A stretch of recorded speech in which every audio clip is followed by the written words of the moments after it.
So we're looking now at doing some of the examples in the textbook. I've talked in the first video about the idea of proof. When it comes to actually doing these as exam paper questions, essentially a prove question you can think of as a show that question. So example 8, prove that this is identically equal to this, is just saying show that this is identically equal to this, okay? I would strongly advise that you go back and look at the first video. It's only 10 minutes. If you're not familiar with those ideas of logical proof already, then it is a very important idea in mathematics.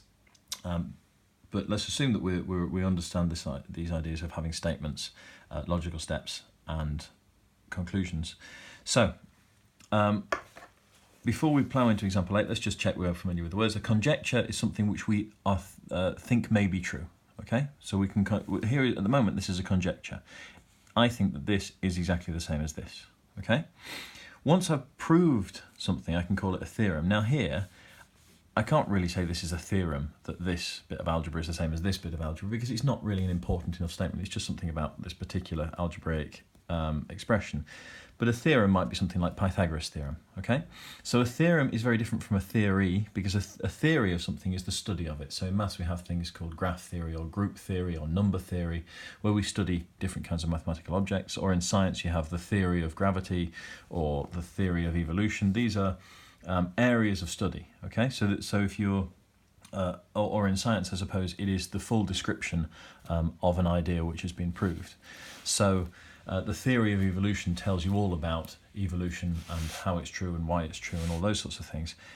Now, the word theory in everyday life sometimes means conjecture, doesn't it? Sometimes it means something, I've got a theory that tomorrow it's going to be raining. What we mean is I've got a conjecture. So the word theory in everyday life sometimes is not used in the scientific sense. In maths, if we want to say a fact which has been proved, we say theorem. Don't get that confused with theory. And let's have a look in this case. So we have a conjecture that this is true.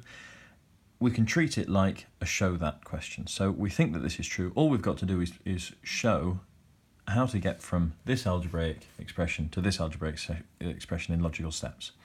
If you see that in an exam as a prove rather than a show that, it just means you need to be particularly careful about your steps. Make sure you've shown all your working out. Okay, because I need to make it clear that this turns into this, and that this turns into this, and that this turns into this, and then I can draw the conclusion that this expression is identically equal to this expression. They are the same expression.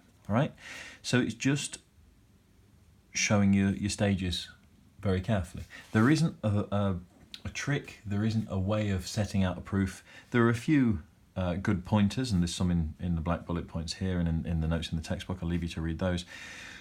But there isn't a formal style particularly. If you read a lot of maths books, you get used to the sort of things that people write, but it's not as though I'm going to teach you a new grammar or something here. It is a case of make sure all the stages are clear.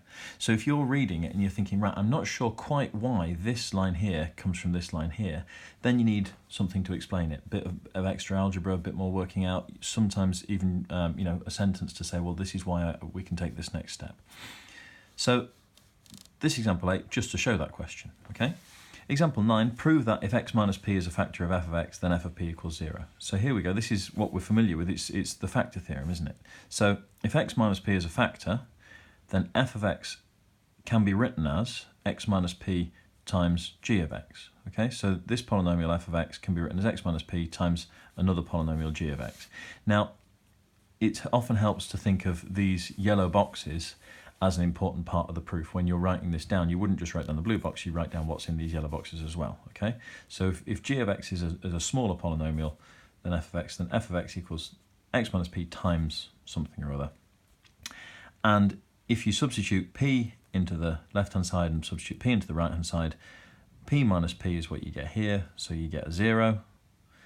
F of p equals 0 times g of p, and then f of p equals 0. Now, with a written proof, it needs to make sense stage by stage. So if you read that proof in that blue box and you didn't understand it, but you did understand when I sort of pointed at the right bits and explained that this is p minus p and so on, then that is not a very good written proof.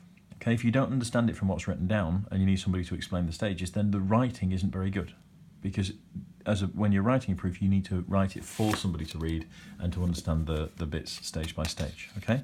But can you see, even though this idea of proof is really important and it's fundamental to mathematics, and I spent the first video on section 7.4, which was 10 minutes long, just talking about proof, all we're really doing here so far is a show that question. And that's what we get with a proof by deduction. It's start with some facts, make sensible steps, and draw a conclusion. So all of these questions in exercise 7D are just asking you to do that. They are just show that questions. So prove that these 3 points are the vertices of a right angled triangle. That could have come out of the coordinate geometry chapter, couldn't it? Okay, you just need to find the gradients and times them together and find that you get a gradient of -1.